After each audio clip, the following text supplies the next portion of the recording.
A very warm welcome indeed to all the future company secretaries. This is CS Dr. Mohit Shah. I hope you all are doing well and keeping safe at the same time. आज का ये video update बहुत important है for all दो CS professional students जो जून 2023 में exam देने वाले हैं और उन्होंने अपने थर्ड मॉड्यूल में इलेक्टिव पेपर में इंसॉल्वेंसी वाला पेपर चूज किया है।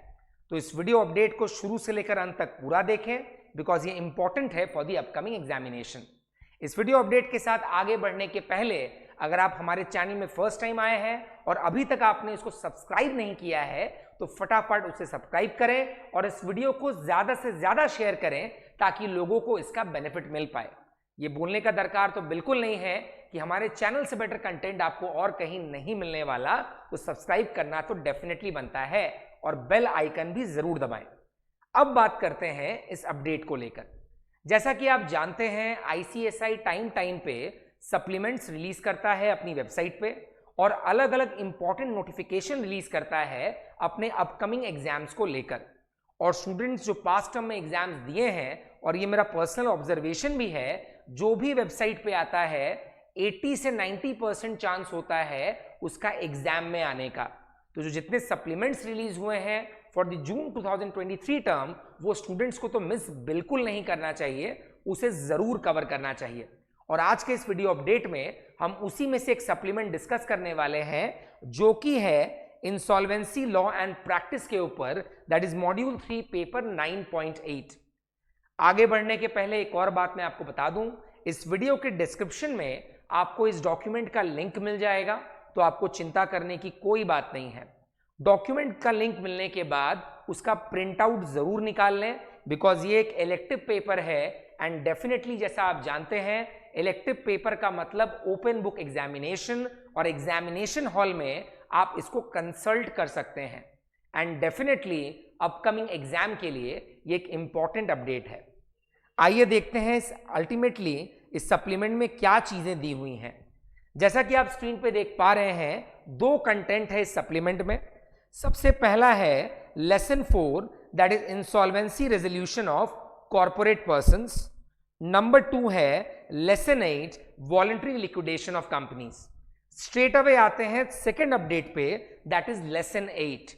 इसी डॉक्यूमेंट में पीछे की तरफ अपने आएंगे। अब यहां पर ना कुछ कुछ चीजें आप नोट कर लीजिए। आई बिलीव सप्लीमेंट आपके पास है। यहां पे लिखिए एनलार्ज, यहां पे लिख लीजिए एनलार्ज, और यहां पे लिखिए SCC that is stakeholders consultation committee.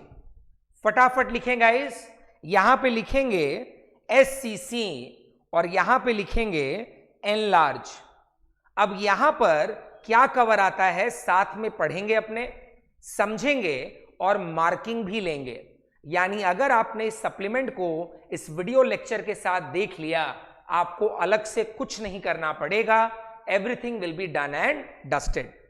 सबसे पहला लाइन कहता है to enable better participation of stakeholders and streamline the liquidation process to reduce delay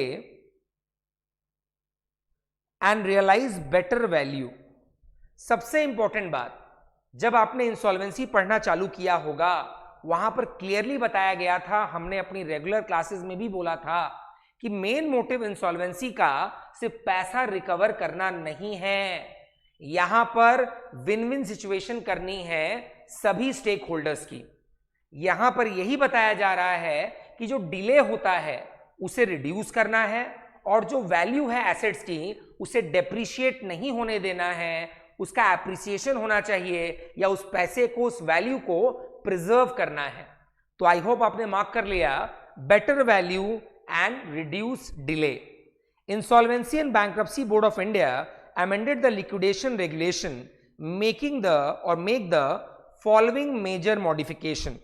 सबसे पहला वाला part, the committee of creditors constituted during corporate insolvency resolution process shall function as a stakeholder consultation committee। यानी यहां पर COC को ध्यान देना बच्चा, यानी COC को काम करना पड़ेगा एज SCC। मार्किंग लें, COC को काम करना पड़ेगा एज SCC। ये हो गया हमारा पहला पॉइंट, यानी सीओसी को काम करना पड़ेगा एज एससीसी। उसके बाद देखिए, इन the first 60 days after adjudication of claims and within 60 days of initiation of the process, the SCC shall be reconstituted based upon admitted claims। यानी ध्यान देने वाली बात है कि 2 बार SCC बन रही है, एक फर्स्ट 60 डेज में और एक जब क्लेम्स चले आते हैं उसके बाद रिकंस्टिट्यूशन हो रहा है। नोट करें, ध्यान दीजिए, पहला वाला पॉइंट यानी सीओसी है, COC will act as SCC first 60 days of the initiation. कितना दिन बच्चा? First 60 days। एक बार क्लेम्स एडमिट हो जाएं उसके बाद इसका रिकंस्टिट्यूशन होगा। Pay attention, reconstituted based on admitted claims. ध्यान दो, पहला वाला पॉइंट क्या कहता है? COC will be acting as stakeholder consultation committee in the first 60 days और उसके बाद क्लेम्स आ जाएंगे, पहले 60 दिन खत्म, उसके बाद एससीसी विल बी रिकंस्टिट्यूटेड। यानी पहला वाला पॉइंट तो क्लियर और पहला वाला पॉइंट इंपॉर्टेंट है। दूसरा वाला जो पॉइंट है वो बहुत ऑब्वियस वाला है कि भैया जो लिक्विडेटर है वो एससीसी का मीटिंग ठीक से कराएगा, टाइम पे कराएगा एंड मेक श्योर करेगा लोग पार्टिसिपेट करें। यानी ये जो लिक्विडेटर है ना वो कंडक्ट करेगा meetings of SCC in a time bound manner, time पे करेगा, ठीक से कराएगा, गलती होने नहीं देगा, कंप्लायंस करेगा और मेक श्योर करेगा कि लोग पार्टिसिपेट करें। सो पॉइंट नंबर 2 में गलती नहीं है, रीड करें एक बार। पॉइंट नंबर 2 ध्यान से साथ में करते चलिए, ध्यान से बच्चा।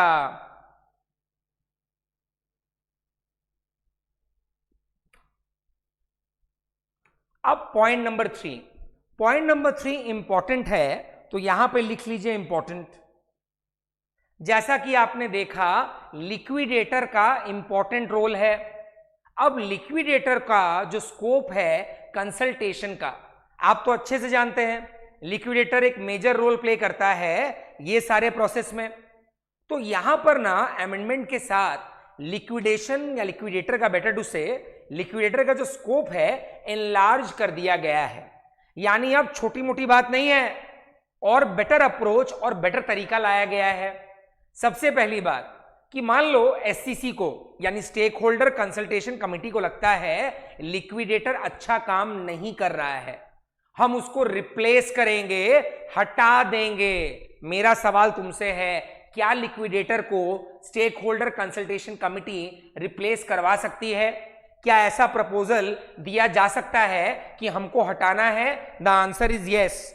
नाउ एससीसी में even propose replacement of liquidator to adjudicating authority. यानी अगर एससीसी को लगता है कि ये लिक्विडेटर काम अच्छा नहीं कर रहा है तो डेफिनेटली वो चाहे तो उन्हें हटा सकती है। ऐसा रिप्लेसमेंट का प्रपोजल अपने आप पास नहीं होगा, क्या करना पड़ेगा? एडजुडिकेटिंग अथॉरिटी को। एकदम क्लियर कट है बच्चा। अगर तुमने इंसॉल्वेंसी का प्रोविजंस पढ़ा है, तुमने हमेशा देखा होगा कोई भी नया चीज करना है, चेंज करना है, प्रपोज करना है तो मैटर ए स्क्वायर के पास जाता है, यानी एडजुडिकेटिंग अथॉरिटी। ये बात ध्यान में है ना? तो अगर एससीसी को रिप्लेसमेंट करना है किसका? अरे बेटा लिक्विडेटर का, तो मैटर कहां जाएगा? एडजुडिकेटिंग अथॉरिटी के पास। अब यहां पर दूसरा बात आता है फीस को लेकर। अब जो एससीसी है यानी स्टेक होल्डर कंसल्टेशन कमिटी, मेरा सवाल यह है क्या वो लिक्विडेटर का फिक्स कर सकता है फीस? ये तो क्लियर हो गया कि सर एससीसी चाहे तो रिप्लेसमेंट के लिए प्रपोजल भेज सकती है एडजुडिकेटिंग अथॉरिटी को, रिप्लेसमेंट करना चाहे तो पॉसिबल है। दूसरा सवाल है कि अगर उनको फीस को फिक्स करना है, अगर उनको फीस को फिक्स करना है, क्या ये पॉसिबल है? द आंसर इज यस, ये भी पॉसिबल है। एससीसी चाहे तो फीस को फिक्स कर सकती है if the COC did not fix the same. यानी ध्यान देना, यहां पर प्रायोरिटी बेसिस पे लिक्विडेटर का फीस कौन फिक्स करता है? अरे तुमने पढ़ा है बच्चा, भूल मत। अगर यूजुअली देखा जाए, नॉर्मली देखा जाए, सीओसी फिक्स करता है लिक्विडेटर का फीस। नॉर्मली देखा है ना बच्चा, the committee of creditors actually fixes the fees of liquidator. पर मान लो सीओसी ने फिक्स नहीं किया, मान लो सीओसी ने फिक्स नहीं किया, तो लिक्विडेटर ऐसे ही बैठा रहेगा? नहीं, स्टेक होल्डर कंसल्टेशन कमिटी उसको फिक्स कर सकती है अगर सीओसी ने फिक्स नहीं किया है तो थर्ड नंबर पॉइंट पे हमने 3 चीजें जानी। ध्यान दो बच्चा, थर्ड नंबर पॉइंट पे हमने 3 चीजें जानी। चीज नंबर 1 कि अगर एससीसी को लगता है कि भैया लिक्विडेटर को रिप्लेस करना है, पॉसिबल है क्या? डेफिनेटली पॉसिबल है। नंबर 2, एससीसी फीस को फिक्स कर सकती है क्या? क्या ऐसा है क्या? डेफिनेटली कर सकती है, प्रोवाइडेड सीओसी ने फीस फिक्स ना करी हो। पर मेजर काम किसका है फीस फिक्स करने का? सीओसी का। तो रीड करिए पॉइंट नंबर 3, और मेरी एडवाइस ये भी रहेगी, लगे हां तो 1 2 3 वापस रिवाइज कर डालो। मार्किंग नहीं लिया है तो ले लो, वीडियो के साथ ही इसको सल्टा दो फटाफट।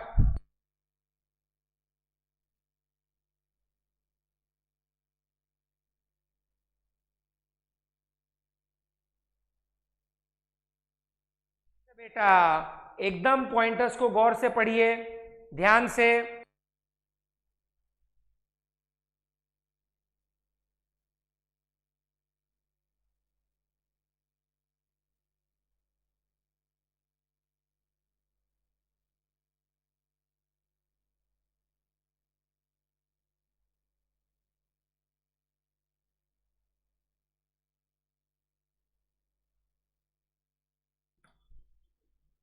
अब आते हैं अगले पॉइंट में।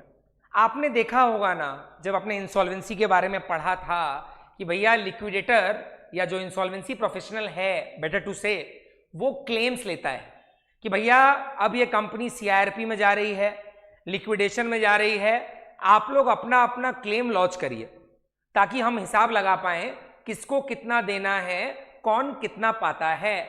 लॉजिंग ऑफ क्लेम्स पढ़ा है ना। पर मान लो किसी आदमी ने टाइम पर क्लेम जमा नहीं किया, पर वो बाद में आता है क्लेम लेकर कि भैया उस समय तो मैं आ नहीं पाया, पर अभी भी लग रहा है काम हो जाएगा, तो भैया मेरा क्लेम को ले लो। तो वहां पर liquidator plays a very vital role of verification. Pay attention guys, verified by the liquidator any claim which is not filed during liquidation process। यानी लिक्विडेशन प्रोसेस के दौरान अगर कोई क्लेम फाइल नहीं हुआ और वो बाद में आ गया तो उसको वेरीफाई कौन करेगा? लिक्विडेटर करेगा। That is point number 4। पढ़ो। यानी लिक्विडेशन प्रोसेस के दौरान क्लेम्स इनवाइट किए गए थे, पर क्लेम्स को नहीं दिया गया उस समय। बाद में ये आदमी उठ के आता है और कहता है भैया मेरा क्लेम ले लो, तब वहां पर वेरिफिकेशन कौन करेगा? लिक्विडेटर। अब यहां से आता है अगला वाला पार्ट। आप लोगों ने कॉम्प्रोमाइज और अरेंजमेंट के बारे में तो सुना ही होगा। एग्जीक्यूटिव लेवल से हमने कॉम्प्रोमाइज और अरेंजमेंट के बारे में सुना है, जाना है। यहां पर मेरा एक सवाल है, मान लो एक लिक्विडेशन प्रोसेस का ऑर्डर आ गया। एकदम गौर से सुनना मुन्ना मुन्नी। मान लो लिक्विडेशन का प्रोसेस का ऑर्डर आ गया। अब मेरा सवाल यह है कि अचानक से उसी कंपनी के पास, उसी कॉर्पोरेटर के पास एक कॉम्प्रोमाइज और अरेंजमेंट का ऑफर है, अपॉर्चुनिटी है। क्या यहां पर उस कॉम्प्रोमाइज और अरेंजमेंट के ऑफर को एंटरटेन किया जा सकता है? प्रपोजल एक्सेप्ट करने का चांस है, या फिर मना कर देंगे कि लिक्विडेशन प्रोसेस ऑर्डर हो चुका है, अब तुम कहां आ रहे हो, अब आने से कोई फायदा नहीं है? आपका जवाब क्या है? क्या लगता है कि अगर एक बार लिक्विडेशन प्रोसेस ऑर्डर हो गया तो क्या कॉम्प्रोमाइज और अरेंजमेंट करने का पॉसिबिलिटी होगा, या मैटर खत्म? द आंसर इज डेफिनेटली होगा। और ये प्रपोजल आप किसको देंगे? अरे बेटा स्टार्टिंग से बोलते आए हैं, एडजुडिकेटिंग अथॉरिटी के पास ये प्रपोजल जाएगा कि भैया देखिए हमारे पास कॉम्प्रोमाइज और अरेंजमेंट का प्रपोजल आया है। और जब प्रपोजल आया है तो ध्यान तो देना पड़ेगा।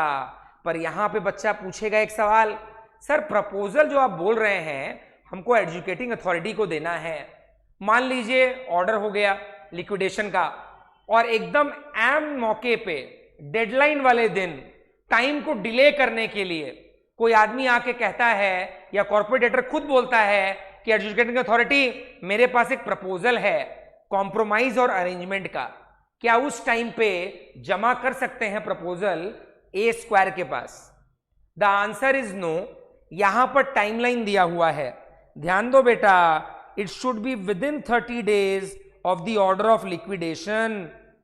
ध्यान दीजिए, यहां चाहे तो लिख भी लीजिए 30, यानी with in 30 days of order of liquidation. अगर आपको पास कोई ऑफर है कॉम्प्रोमाइज और अरेंजमेंट का, देन डेफिनेटली आप तब एडजुकेटिंग अथॉरिटी को दे सकते हैं। तो सवाल था दो। सवाल नंबर 1, सर अगर लिक्विडेशन का प्रोसेस ऑर्डर हो गया और कॉम्प्रोमाइज और अरेंजमेंट का चांस है तो करने देंगे क्या? डेफिनेटली करने देंगे। तो सर क्या करना पड़ेगा? एकदम आसान है, कॉमन आंसर, प्रपोजल देना पड़ेगा किसको? एडजुकेटिंग अथॉरिटी को। सर कितना दिन के अंदर? अनलिमिटेड टाइम है क्या? नहीं। कितना दिन? 30 दिन from the order of liquidation. Point number 5 बेटा रीड करो। पॉइंट नंबर 5 ध्यान दो, एडजुकेटिंग अथॉरिटी को देना पड़ता है प्रपोजल और ये प्रपोजल जाएगा with in 30 days of the order of liquidation. ध्यान से एकदम।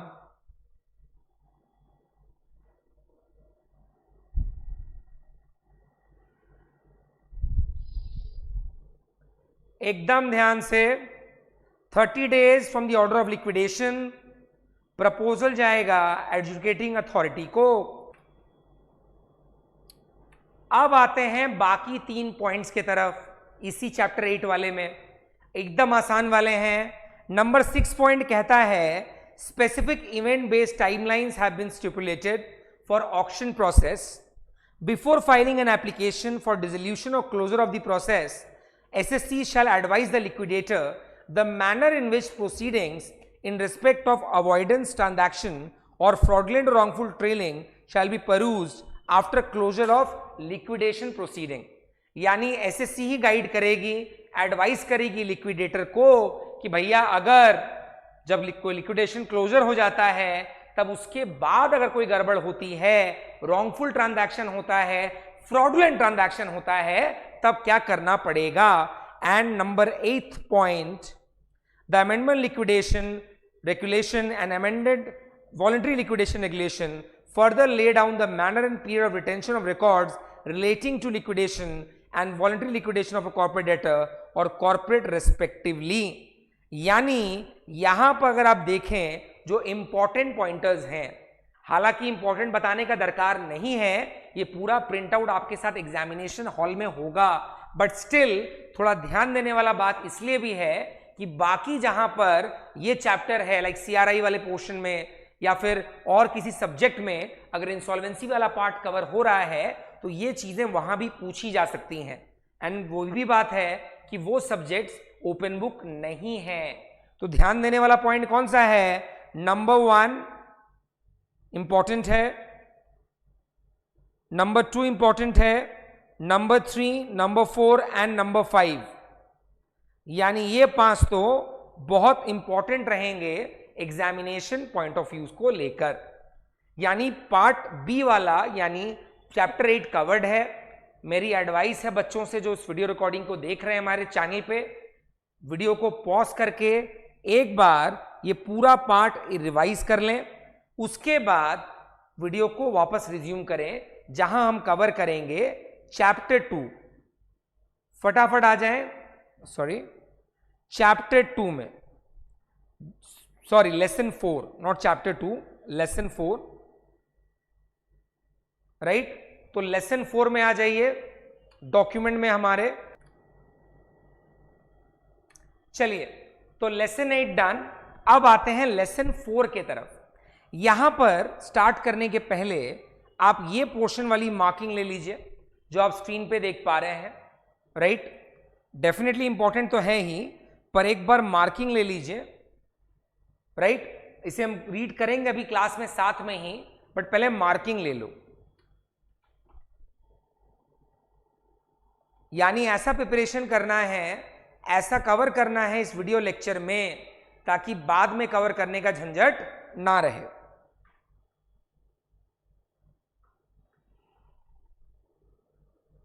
आइए देखिए पहला वाला point, with the objective to maximise value in resolution the amendment to the CIRP regulation enables the resolution professional and the committee of creditors to issue request for resolution plan a second time for sale of one or more of assets of the corporate debtor in cases where no resolution plan has been received for the corporate debtor as a whole। तो ध्यान देना बेटा कि आपको अच्छे से पता है रेजोल्यूशन प्लान रिसीव करते हैं, बट ऐसा भी हो सकता है ओवरऑल अगर देखा जाए कंपनी को एक भी रेजोल्यूशन प्लान नहीं मिला, पर यहां पर कंपनी चाहती है एक या दो एसेट को सल्टाना। एक बात तो क्लियर है सर, रेजोल्यूशन प्लान मिलना चाहिए था बट पहली बार में मिला ही नहीं। जब मिला ही नहीं तो अब क्या करेंगे, डेफिनेटली उनको सल्टाना है। तो उस केस में यहां पर फॉर्म जी के बारे में मेंशन हो रहा है और यह भी बताया जा रहा है कि एक या दो एसेट जो आप बेचना चाहते हैं डेफिनेटली उसे कंसिडर किया जा सकता है। It enables for a resolution plan to include sale of one or more assets of corporate debtor to one or more successful resolution applicants submitting resolution plan for such assets and providing for appropriate treatment of the remaining asset। यानी ध्यान देने वाली बात यह है कि आपने जब रेजोल्यूशन प्लान मांगा और रेजोल्यूशन एप्लीकेंट आए, वहां पे ये देखा गया कि as a whole resolution plan नहीं आया, as a whole resolution plan नहीं आया, पर कुछ एसेट्स के लिए रेजोल्यूशन प्लान का पार्ट आया था। तो एज अ होल नहीं आया बट कुछ पार्ट के लिए आया था, तो यहां पर उसके लिए आपको लिबर्टी दी जा रही है ताकि आप उन एसेट्स को कंसिडर करके हटा पाएं एंड एज वेल एज कि जो बाकी एसेट्स बच गए हैं उनको भी मौका मिले सही तरह के ट्रीटमेंट का। यह हो गया पहला पॉइंट, लिख लीजिए पॉइंट नंबर 1 डन।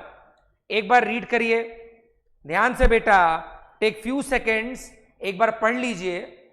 यानी as a whole resolution plan नहीं आया, कुछ कुछ एसेट्स के लिए आया था। अब आप उन्हीं रेजोल्यूशन प्लान्स में उन कुछ कुछ एसेट्स को कंसिडर कर रहे हैं बिकॉज एज अ होल आपको नहीं मिला है कोई रेजोल्यूशन प्लान। यानी अब आते हैं अगले वाले पार्ट में।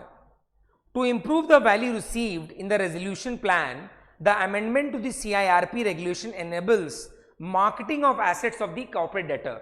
ध्यान दीजिएगा, marketing of assets of the corporate debtor, यानी बहुत ही कम पोर्शन है इंसॉल्वेंसी वाले पार्ट में जहां पर शायद ही मार्केटिंग ऑफ द एसेट के बारे में बात की गई हो।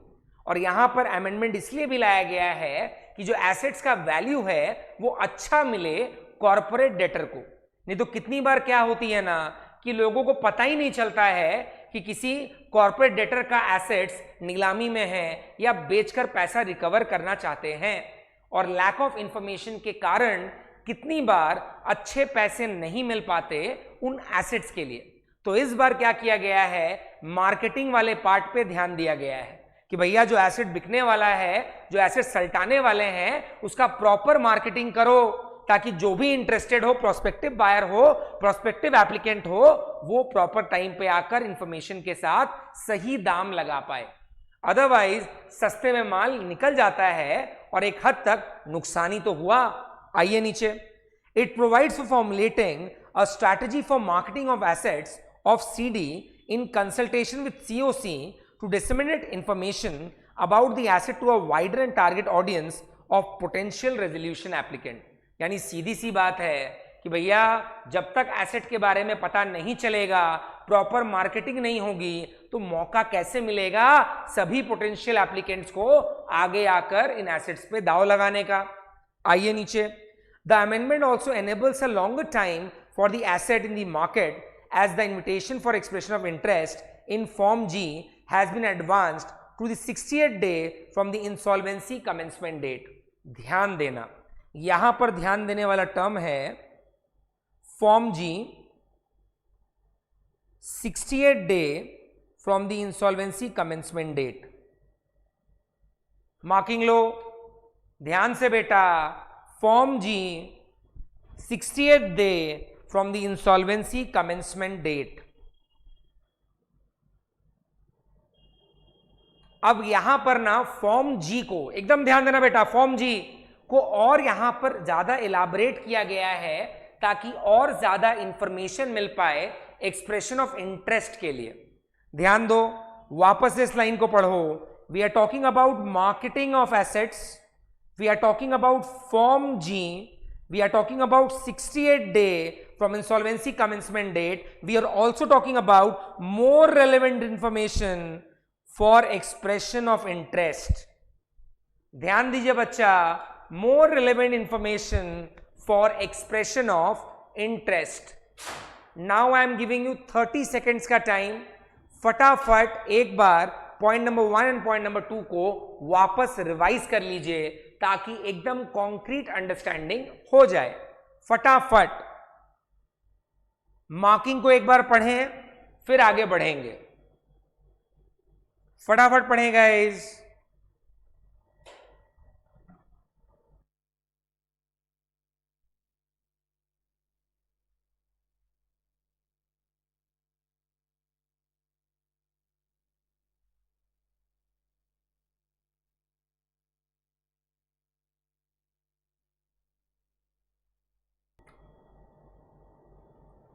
चलिए अब आते हैं एक इंपॉर्टेंट पार्ट की तरफ जहां पर टाइमलाइंस के बारे में ध्यान दिया जा रहा है। I would request all the students, pen अपने हाथ में रखिए, मार्किंग ले लीजिए, बिकॉज यहां पर याद रखना और मार्किंग भी रखना बड़ा जरूरी होगा। बिकॉज इलेक्टिव पेपर है, रेलेवेंट चीजें आगे से मार्क्ड रहेंगी, एग्जाम में चीजें आसान रहेंगी। आइए, to improve information availability to stakeholders, the amendment provides for following changes. Changes timeline for filing application for preferential and other transaction on or before 138th day of ICD. It provides that a copy of application made regarding preferential and other transaction be shared with the prospective resolution applicant to enable them to account for such information while proposing the resolution plan. आपको याद होगा regular classes में हमने बात किया था कि resolution applicant plan बनाकर जमा करते हैं।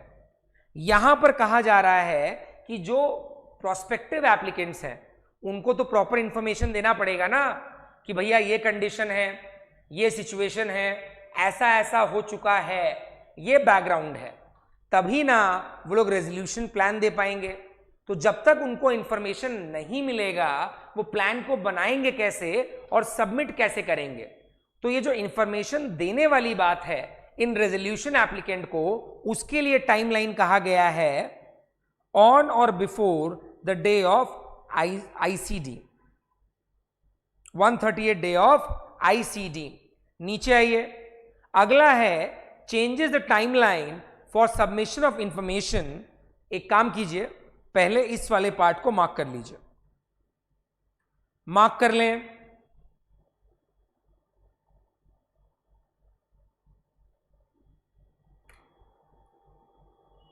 चलिए, आपने ये वाला पार्ट मार्क कर लिया होगा, सॉरी स्क्रॉल अप हो गया था। यहां पर आप ये भी लिख लीजिए, इंसॉल्वेंसी कमेंसमेंट डेट। डेफिनेटली आपको पता होगा, बट आईसीडी के पास लिख लीजिए इंसॉल्वेंसी कमेंसमेंट डेट। अब आते हैं अगले वाले पार्ट में, changes the timeline for submission of information memorandum. ध्यान दीजिए, इंफॉर्मेशन मेमोरेंडम टू ऑन और before 95th day from ICD from 54th day, यानी पहले कितना था 54th डे, अब हो गया 95th day. Very important amendment, ध्यान से मार्क कर लीजिए। पहले था 54th डे, अब हो गया है 95th डे। पे अटेंशन, आवाज फॉलो करिए। It also mandates that information memorandum should also include further relevant information such as operations of CD, financial statements, contingent liabilities, geographical coordinates of fixed assets, company overview, it also includes details of business evolution for corporate debtors with asset size of more than rupees 100 crore. Very important. ये वाला point is very very important where we are talking about information memorandum और जहां पर time limit change हुआ है from 54th day to 95th day. ध्यान रखिएगा, from 54th day to 95th day. और यहां पर यह भी बोला जा रहा है कि बॉस एक्स्ट्रा इंफॉर्मेशन लगेगा. लिख लीजिए, एक्स्ट्रा इन्फो लगेगा जहां पर अपने कवर कर रहे हैं operations of CD, financial statements, contingent liabilities, geographical coordinates of fixed assets, company overview. It also includes details of business evaluation of corporate debtor if the asset size is more than rupees 100 crores. क्या यहां तक अपने clear है? यानी form जी के बारे में बात कर लिए, 138 डे के बारे में बात कर लिए, हमने बात किया इंफॉर्मेशन मेमोरेंडम को लेकर 54th डे से 95th डे हो गया. एडिशनल इंफॉर्मेशन के बारे में भी हमने बात कर ली. अब यहां पे क्या करना है, मेरा रिक्वेस्ट रहेगा वीडियो को पॉज करिए और एक बार ये जो पॉइंटर्स है फर्स्ट पेज वाला जो हमने यहां तक कवर किया है पेज नंबर 2 में, उसको एक बार रीड करिए. Take some time, go through it, then come to page number 3. ये बहुत इंपॉर्टेंट रहेगा कवरेज के लिए. फटाफट पढ़ें. यानी अब आते हैं नए पॉइंटर के तरफ. यहां पे भी अपने वापस बात करने वाले हैं कॉम्प्रोमाइज और अरेंजमेंट के बारे में. इसी वीडियो अपडेट में जब हम बात कर रहे थे फर्स्ट पार्ट वाली चीज में इस वीडियो के, जहां हमने बात किया था 30 डेज वाला कंसेप्ट. अरे बेटा याद है ना, अपने बात किए हैं आज की ही वीडियो अपडेट में. यहां पर देखो, आई थिंक पॉइंट नंबर 5 कि with in 30 days of the order of liquidation अगर कॉम्प्रोमाइज और अरेंजमेंट का प्रपोजल देना है तो एडजुडिकेटिंग अथॉरिटी को दिया जा सकता है. लेसन 4 में भी इसी का जिक्र है. आइए देखिए पहला वाला पार्ट, आवाज फॉलो करिएगा. With the aim to reduce delay in the process and enhance efficiency of available time, the amendment enables the COC to examine whether it wants to explore option of compromise or arrangement and file such recommendation with adjudicating authority. यानी यहां पर एकदम clear है sir कि compromise और arrangement वाला part में आपको एडजुडिकेटिंग अथॉरिटी के पास प्रपोजल देना पड़ता है. यहां पर वही चीज रिपीट हुई है अभी तक वाले पॉइंट में. देखिए, while applying to adjudicating authority for liquidation order, in cases where it decides to explore, it should explore the option during the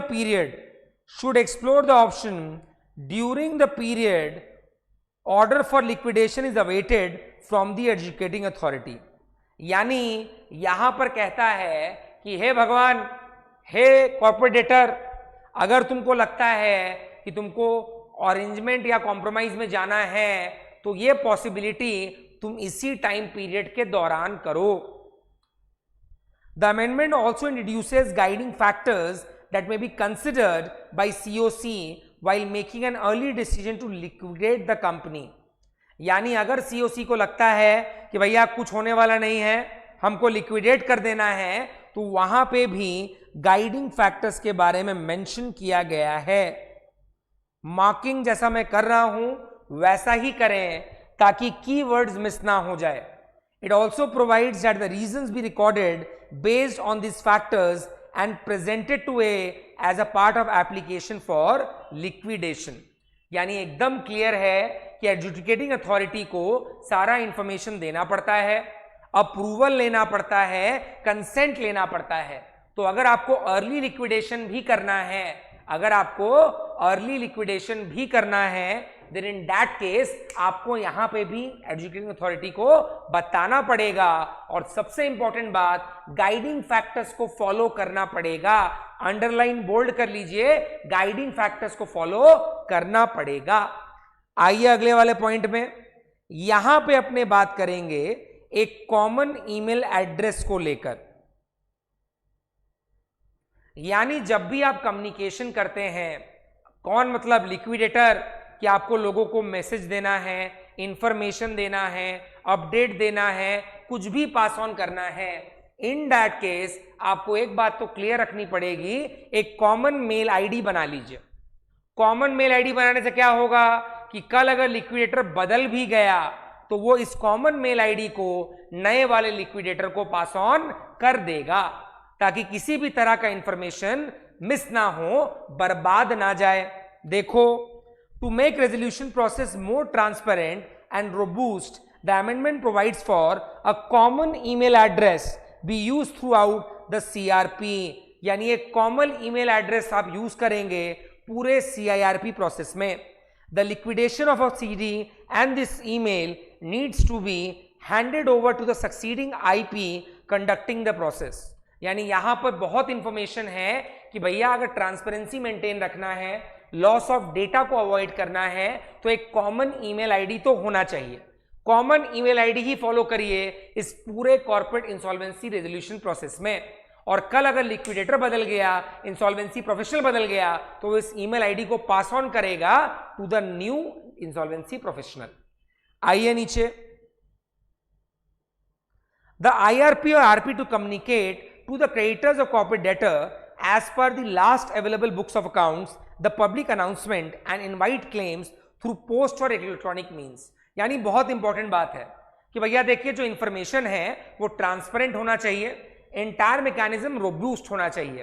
तो जो भी आपके पास डेटा है, आपको सीओसी को देते वक्त एक बात ध्यान रखना पड़ेगा कि ये लेटेस्ट इंफॉर्मेशन हो as per books of accounts. और जो भी क्लेम्स आप रिसीव कर रहे हैं, जो भी आप इंफॉर्मेशन दे रहे हैं, एक प्रॉपर चैनल के थ्रू जाए, इलेक्ट्रॉनिक मींस का इस्तेमाल करें, पोस्ट का इस्तेमाल करें, वगैरह वगैरह, ताकि लोगों को proper update, proper information time पे मिले। एंड सबसे इंपॉर्टेंट, लॉस ऑफ डेटा नहीं होना चाहिए। इन दो पॉइंट्स को एक बार रीड करिए, फिर अपने आगे बढ़ेंगे।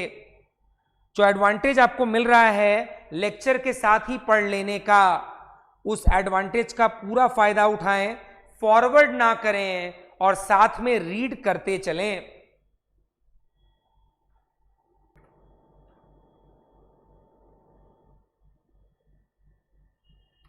अब यहां से अगला पार्ट आता है, एक नया topic regarding convening of meeting of COC. यहां पर वो पॉइंट है जहां पे कहा जाता है कि अगर कोई मीटिंग, जहां पे जो डिस्कशन होने वाला है, उसका कोई भी पॉइंटर अगर रेजोल्यूशन प्लान को इफेक्ट नहीं करता है, ध्यान देने वाली बात है कि आपको एग्जाम में केस स्टडी पूछा जा सकता है और कहेगा कि एक मीटिंग करवानी है और उस मीटिंग में जो भी डिस्कस होगा उसका कोई इफेक्ट नहीं पड़ेगा रेजोल्यूशन प्लान पे, तो मीटिंग करना पॉसिबल है। देखिए एक बार, it has been clarified that a meeting of COC can be convened till resolution plan is approved or an order for liquidation is passed, and matters which do not affect the resolution plan can be decided upon। यानी resolution plan अभी approve नहीं हुआ है तो आप meeting करा लीजिए, कोई दिक्कत नहीं है। अगर मीटिंग में कोई ऐसी बात भी है जो रेजोल्यूशन प्लान को अफेक्ट करेगी, क्योंकि अभी तक अप्रूव नहीं हुआ है, मीटिंग करना इज ओके। अगर लिक्विडेशन का ऑर्डर नहीं आया है तब भी मीटिंग करना इज ओके, प्लान में कोई दिक्कत नहीं आ रही है। और अगर मीटिंग में कुछ ऐसा होने वाला है जिसका कोई इफेक्ट रेजोल्यूशन प्लान में नहीं आएगा, तब तो आराम से करो, कोई दिक्कत वाली बात नहीं है। अब अपने बात करेंगे फीस वाले पार्ट को लेकर, यानी जो फीस हमको देनी है प्रोफेशनल को। सबसे इंटरेस्टिंग बात है, यहां पर एक पॉइंटर है, कहता है अपॉइंटेड ऑन और आफ्टर 1 अक्टूबर 2022। ध्यान दो बच्चा, ऑन और आफ्टर 1 अक्टूबर 2022, यानी जो भी अपॉइंटमेंट होगा, अगर वो 1 अक्टूबर 2022 को या उसके बाद हो रहा है तो ही एप्लीकेबिलिटी आएगा।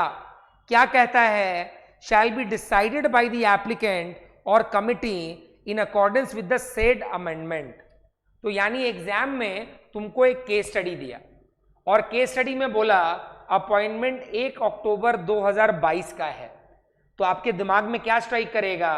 वो अमेंडमेंट वाला एप्लीकेबल होगा। 1 अक्टूबर 2022 के बाद वाला है अपॉइंटमेंट, तो अमेंडमेंट वाला एप्लीकेबल होगा। और अगर अपॉइंटमेंट 1 अक्टूबर 2022 के पहले वाला है तब अमेंडमेंट वाला एप्लीकेबल नहीं होगा। ध्यान देना। वापस से पढ़ देता हूं line. The fee of interim resolution professional और रेजोल्यूशन प्रोफेशनल अपॉइंटेड ऑन और after 1 October 2022 shall be decided by the applicant or committee in accordance with the said amendment regulation। एकदम क्लियर, टाइमलाइन में कोई दिक्कत नहीं है। आते हैं अगले पॉइंटर के तरफ। Interesting. An insolvency professional shall be paid minimum fixed fee in the range of 1 lakh rupees to 5 lakh rupees per month. यानी जो पहला पॉइंटर है talks about the minimum fee to be paid. लिखिए नंबर 1। यानी कोई अगर आपसे पूछे what is the minimum fees to be paid, तो आप रेंज बता देंगे 1 लाख से 5 लाख के बीच में पर मंथ। यानी अभी तक हमको पता चला है मिनिमम फी को लेकर कितना है बच्चा? 1 लाख से 5 लाख पर मंथ के बीच में। आइए, depending upon the quantum of claims admitted. Very important point. यानी ये जो रेंज दे दिया है ना 1 लाख से 5 लाख के बीच, मिनिमम वाला, ध्यान दो, मिनिमम वाला वहां पर कहता है depending upon quantum of claims. यानी कितना काम है, कितना क्लेम है, ऑपरेशन कितना बड़ा है, उसके बेसिस पे you are trying to understand what should be the minimum payment for to interim professional और रेजोल्यूशन प्रोफेशनल। रेंज क्या दिया है? 1 लाख से 5 लाख पर मंथ। और यहां पर क्या टेबल फॉलो करना है? Table 1 of schedule 2। मार्किंग कर रहे हो ना साथ में बेटा? फुल स्क्रीन कर रहा हूं, मार्किंग कर लो ध्यान से। Minimum fixed fee in the range of 1 lakh rupee to 5 lakh rupees per month. Quantum of claims पे डिपेंड करेगा। Table 1 schedule 2। However the applicant और committee may decide to fix higher amount of fees than the said minimum fixed pay after taking into consideration market factors such as size, scale of business, level of operating income, so level of operating economic activity वगैरह वगैरह। यानी ध्यान देने वाली बात यहां पे लिख लो, वेरी इंपॉर्टेंट। यानी हमने बात किया टेबल 1 शेड्यूल 2 के बारे में, हमने बात किया टेबल 1 शेड्यूल 2 के बारे में, और हमने ये भी बात किया कि मिनिमम पेमेंट कितना करना है। क्या रेंज था बेटा? 1 लाख से 5 लाख पर मंथ के बीच में। कितना? 1 लाख से 5 लाख पर मंथ के बीच में। क्या क्या चेक करते हैं? क्वांटम ऑफ क्लेम्स पहला पॉइंट है, क्वांटम ऑफ क्लेम्स पहला पॉइंट है। और यहां पर एक और बात आती है कि बॉस हमको 1 लाख से 5 लाख का जो रेंज है उससे ज्यादा देना है। I am repeating, listen to the question carefully. मेरे को 1 लाख से 5 लाख का जो रेंज दिया है एज पर अमेंडमेंट, मुझे उससे ज्यादा देना है। क्या मैं दे सकता हूं? द आंसर इज यस, आप दे सकते हैं depending upon the quantum operations वगैरह वगैरह। तो इट इज पॉसिबल कि आप 1 लाख से 5 लाख के रेंज से ज्यादा भी दे पाए। किस डेट का मेंशन किया गया है? अपॉइंटमेंट ऑन और आफ्टर 1 अक्टूबर 2022। रीड करिए, take 1 minutes time. Very important question from the examination point of view. Case study आ सकता है इसके ऊपर, फटाफट।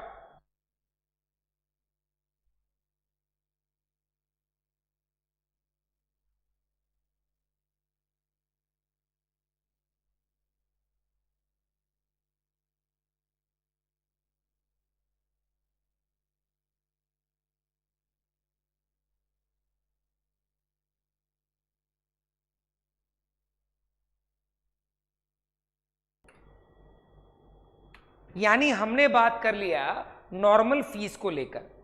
अब यहां पे बात आती है कि सर मान लीजिए परफॉर्मेंस काफी अच्छा रहा, सारी चीजें टाइम पे हुई, एसेट्स का वैल्यू भी मैक्सिमाइज हुआ, तो क्या वहां पर परफॉर्मेंस लिंक्ड इंसेंटिव फी दिया जा सकता है? आई एम रिपीटिंग, क्या वहां पर परफॉर्मेंस लिंक्ड इंसेंटिव फी दिया जा सकता है? अगर हाँ तो क्या क्राइटेरिया होगा? यहां पे भी देखना, अपॉइंटमेंट के बारे में बात की गई है 1 अक्टूबर 2022 या उसके बाद के बारे में, यानी we are talking about performance linked incentive fees. यहां पे डेट वही दिया है ऑन और आफ्टर 1 अक्टूबर 2022, अपॉइंटमेंट वाला था। यहां पर रेजोल्यूशन प्लान के बेसिस पे भी बात किया गया है। ध्यान दो बच्चा, आज ये वाले पार्ट में, for the resolution plan approved by the committee on और आफ्टर 1 अक्टूबर 2022, यानी इंटरेस्टिंग पॉइंट, ऊपर में था अपॉइंटमेंट, ध्यान दो, ऊपर में था appointment of the interim resolution professional और रेजोल्यूशन प्रोफेशनल ऑन और आफ्टर 1 अक्टूबर 2022। यहां पे कहता है रेजोल्यूशन प्लान अप्रूवल के बारे में। देखो क्या बोलता है, the committee may decide to pay after approval of such resolution plan by the educating authority on commencement of payment to creditors by the resolution applicant performance linked incentive fee not exceeding a total of ₹5 crore. ध्यान देना, ये जो performance linked incentive fee है, इसका जो maximum limit है वो 5 करोड़ पार नहीं कर सकता। लिख लो, very important. Again date same है, परफॉर्मेंस लिंक्ड इंसेंटिव फी है, not exceeding a total of 5 crore rupees. ध्यान दीजिए। उसके बाद देखिए वापस से टेबल का रेफरेंस दिया है, for timely submission of resolution plan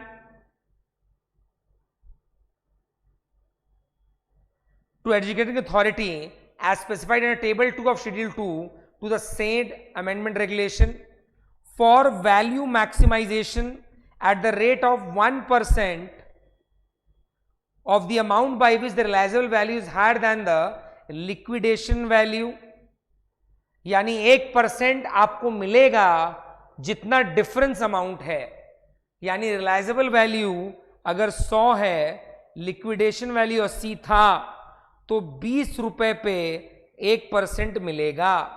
वापस रिपीट करता हूं, देखो, for value maximisation at the rate of 1% of the amount by which realisable value is higher than the liquidation value, यानी पॉइंट नंबर 1, आपने time पे submit किया है resolution plan. Point number 2, value maximisation हुआ है, आपका रियलाइजेबल वैल्यू 100 रुपया है, लिक्विडेशन वैल्यू 80, यानी 20 रुपया एक्स्ट्रा मिला।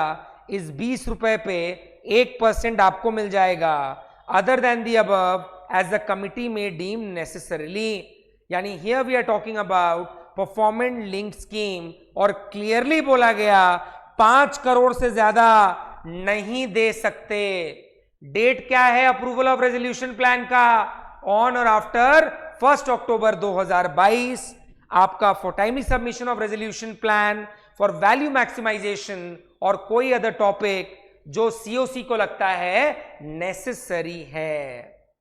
यानी हम लोगों ने बात कर लिया फीस के बारे में। मिनिमम रेंज है आपका, जो रेंज है 1 लाख से 5 लाख पर मंथ, क्वांटम ऑफ क्लेम्स पे डिपेंड करेगा। अगर चाहें तो इससे ज्यादा भी रेंज का दे सकते हैं, पर वहां पे ये डिपेंड करता है आपके अलग अलग फैक्टर्स पे।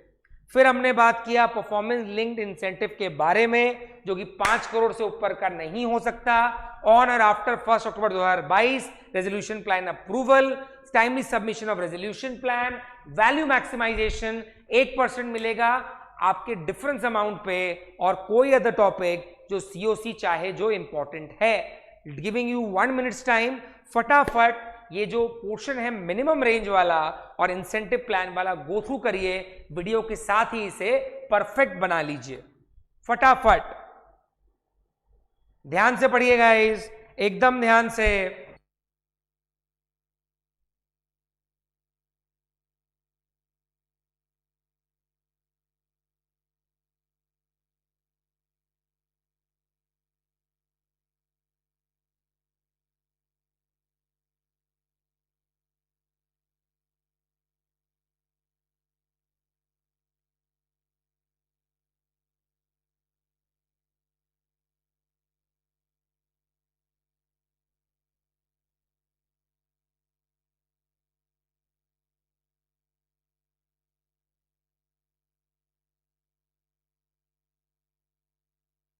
बेटा एकदम ध्यान से, very important from the examination point of view.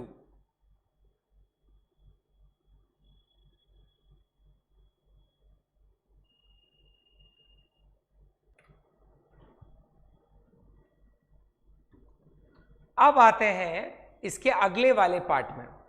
बात तो हो गया यहां पे कि भैया 1 लाख से 5 लाख का मिनिमम वाला, देन 1% वाला, टाइमली सबमिशन वाला, पर ये जो पैसा है वो देंगे कहां से? आपको पता है ना कि ये जो फीस है इंसॉल्वेंसी प्रोसेस कॉस्ट में आता है। रेगुलर क्लासेस में इसके बारे में आपको बताया था। आइए देखिए क्या कहता है। The fee may be paid from the funds available to the corporate debtor. सबसे पहला पॉइंट आता है the fee may be paid from the funds available to the corporate debtor. ये वाला मार्किंग आपने ले लिया होगा, इसलिए मैं इसको रब कर रहा हूं। इफ इन केस आपने मार्किंग नहीं ली है, रिवाइंड करिएगा, पीछे जाइएगा, मार्किंग वापस मिल जाएगी। पैनिक करने का कोई बात नहीं है। The fee may be paid from the funds available with the corporate debtor contributed bye the applicant, ध्यान दीजिएगा, कंट्रीब्यूटेड बाय द एप्लीकेंट और मेंबर्स ऑफ द कमिटी और raised by way of interim finance.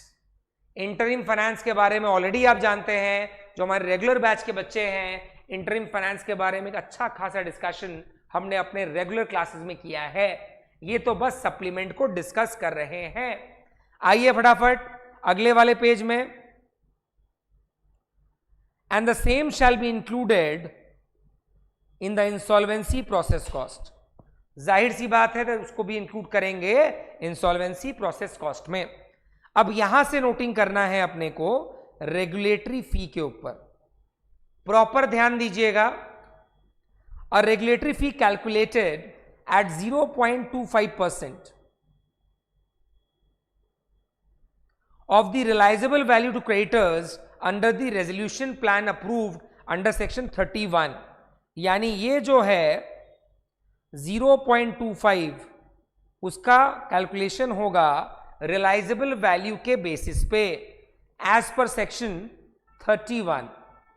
Relevant marking ले लीजिए, ये मिस नहीं होना चाहिए। Shall be payable to the board where such realisable value is more than the liquidation value.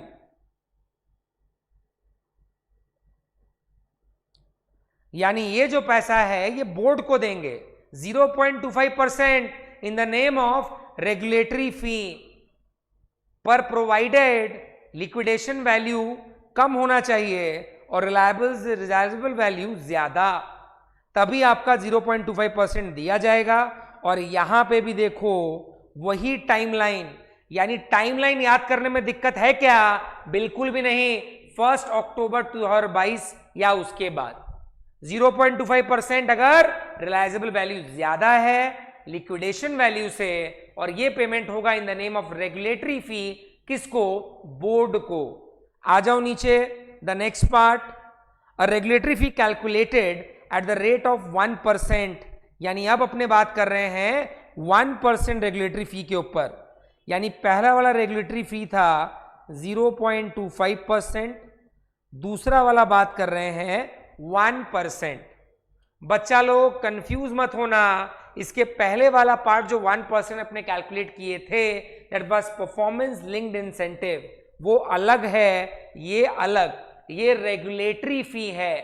आइए, booked insolvency resolution process cost in respect of hiring any professional or other services by interim resolution professional or resolution professional as the case may be for assistance in a corporate insolvency resolution process shall be payable to the board in the manner as may be specified।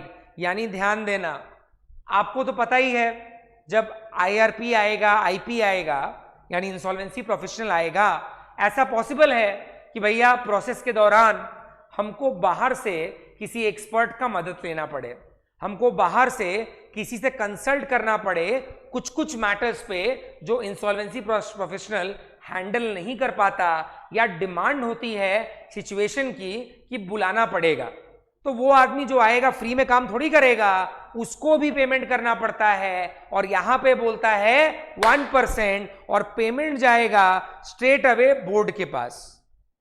यानी एक part है 0.25% वाला जहां पर realisable value ज्यादा है liquidation value से, board को पैसा देना पड़ेगा, और एक पार्ट है 1% वाला जहां पे अपने बात कर रहे हैं रेगुलेटरी फी के बारे में ही, जहां पर प्रोफेशनल जिसको हम हायर कर रहे हैं उसको पेमेंट देना है।